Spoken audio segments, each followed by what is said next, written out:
Friends, ఇవాళ మన వీడియోలో super tasty dhaba style dum aloo ఎలా ప్రిపేర్ చేయాలో చూసేద్దాం. బేబీ పొటాటోస్తో చేస్తున్నానండి. చాలా టేస్ట్గా ఉంటుంది, చాలా ఈజీగా త్వరగా అయిపోతుంది. మీరు ఒక్కసారి చేసుకొని తిన్నారంటే మళ్ళీ మళ్ళీ చేయించుకొని తింటారు, అంత బాగుంటుంది. హాయ్ అండి, welcome to my channel flavourful delights Telugu. ఈరోజు మన వీడియోలో దమ్ ఆలు ఎలా ప్రిపేర్ చేసుకోవాలో చూసేద్దాం. బేబీ పొటాటోస్ తో చేస్తున్నానండి. సో లేట్ చేయకుండా మన రెసిపీ స్టార్ట్ చేసేద్దామా.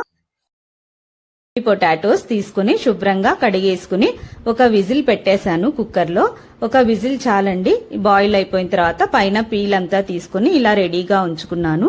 పొటాటోస్ కర్రీనంతా అబ్జర్వ్ చేయాలి కాబట్టి నేను ఇక్కడ బాయిల్ చేసుకున్నాను. ఒకవేళ బాయిల్ చేసుకోకపోతే మనం ఫోర్కుతో గానీ నైఫ్ తో గానీ ఘాట్లు పెట్టుకోవాలి. నెక్స్ట్ ఇప్పుడు మిక్సీ జార్లో ఒక పెద్ద సైజు ఆనియన్ చాప్ చేసి వేసుకున్నాను. అండ్ 7-8 పచ్చిమిర్చి, 4-5 వెల్లుల్లి రెబ్బలు, 2 ఇంచుల అల్లం వేసుకుని వీటిని మెత్తగా గ్రైండ్ చేసుకోవాలి. ఇలా మెత్తగా గ్రైండ్ చేసుకున్న తర్వాత ఒక బౌల్లో తీసి పక్కన పెట్టేసుకుందాం. నెక్స్ట్ అదే మిక్సీ జార్లో 2 మీడియం సైజ్ టొమాటోస్, 10-15 జీడిపప్పు వేసుకుని వీటిని కూడా మెత్తగా గ్రైండ్ చేసుకుందాం. ఈ టొమాటో జీడిపప్పు పేస్ట్ను కూడా మనం ఒక బౌల్లో వేసుకుని పక్కన ఉంచేసుకుందాం. నెక్స్ట్ మనం మెయిన్ ప్రాసెస్, స్టవ్ పైన ఒక కడాయి పెట్టేసి అందులో ఆయిల్ వేసుకుందాం. ఆయిల్ ఒక 5-6 టేబుల్ స్పూన్స్ వేసుకుంటున్నాను.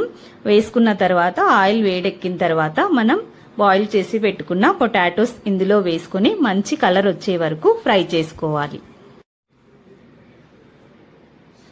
పొటాటోస్ ని ఇలా కలుపుతూ సిమ్లో పెట్టేసి ఫ్లేమ్ ఫ్రై చేసుకోవాలి. మంచి గోల్డెన్ బ్రౌన్ కలర్ వచ్చే వరకు ఫ్రై చేసుకుందాం.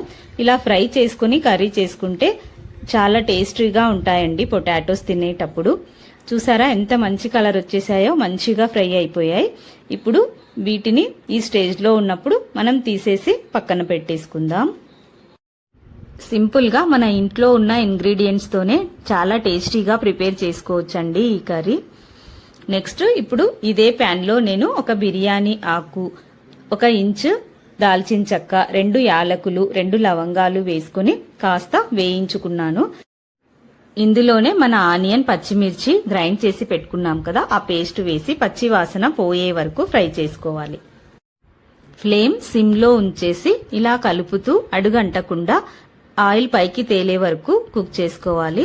తర్వాత ఇందులో 2 spoons red chilli powder add చేశాను. 1 స్పూన్ ధనియా పౌడర్, 1 స్పూన్ జీరా పౌడర్, 1/2 స్పూన్ పసుపు అండ్ 1 స్పూన్ వేయించి పెట్టుకున్న తెల్ల నువ్వుల పౌడర్ 1 స్పూన్ వేసుకున్నాను.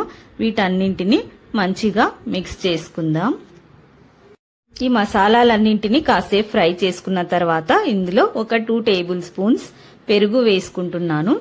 పెరుగు వేసుకొని మంచిగా కలిసే వరకు మిక్స్ చేసుకోవాలి. ఈ మసాలాలు, పెరుగు అన్ని మంచిగా కుక్ అయిపోయాయి.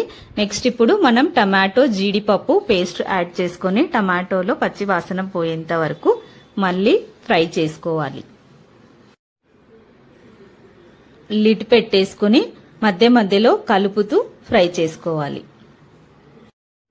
ఆయిల్ అంతా పైకి వచ్చేసిందండి. సిమ్లోనే ఉంచేసి ఇలా దగ్గరకు వచ్చే వరకు ఫ్రై చేసుకుందాం. ఇప్పుడు మనం ఫ్రై చేసి పెట్టుకున్న పొటాటోస్ యాడ్ చేసి ఒక 2-3 మినిట్స్ కుక్ చేసుకుందాం. నెక్స్ట్ ఇప్పుడు 1/2 గ్లాస్ వాటర్ యాడ్ చేసుకుంటున్నాను. మనకు ఎంత కన్సిస్టెన్సీలో కావాలో దాన్ని బట్టి మనం వాటర్ యాడ్ చేసుకోవాలి.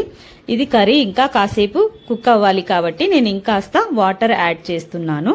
యాడ్ చేసుకుని మంచిగా కుక్ చేసుకోవాలి. ఇప్పుడు సాల్ట్ యాడ్ చేస్తున్నాను. నేను ఇక్కడ 1.5 స్పూన్ సాల్ట్ తీసుకున్నానండి.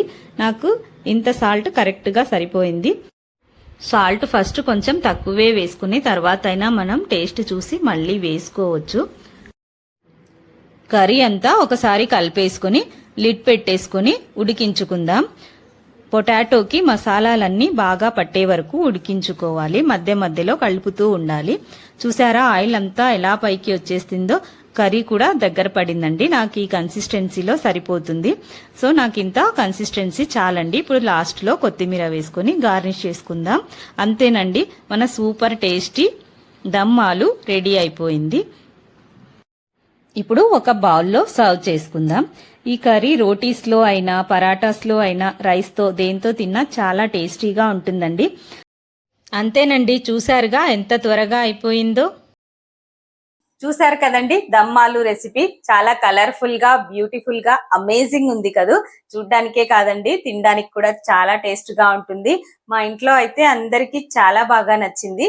మీరు కూడా ఒకసారి ట్రై చేసి మీకు నచ్చిందో లేదో కామెంట్ పెట్టండి. వీడియో నచ్చినట్లయితే ఛానల్ ని లైక్ చేయండి, మీ రిలేటివ్స్ కి ఫ్రెండ్స్ కి షేర్ చేయండి అండ్ సబ్స్క్రైబ్ చేయండి. Thank you for watching. ఇంకో మంచి రెసిపీతో నెక్స్ట్ వీడియోలో కలుద్దాం. Bye bye.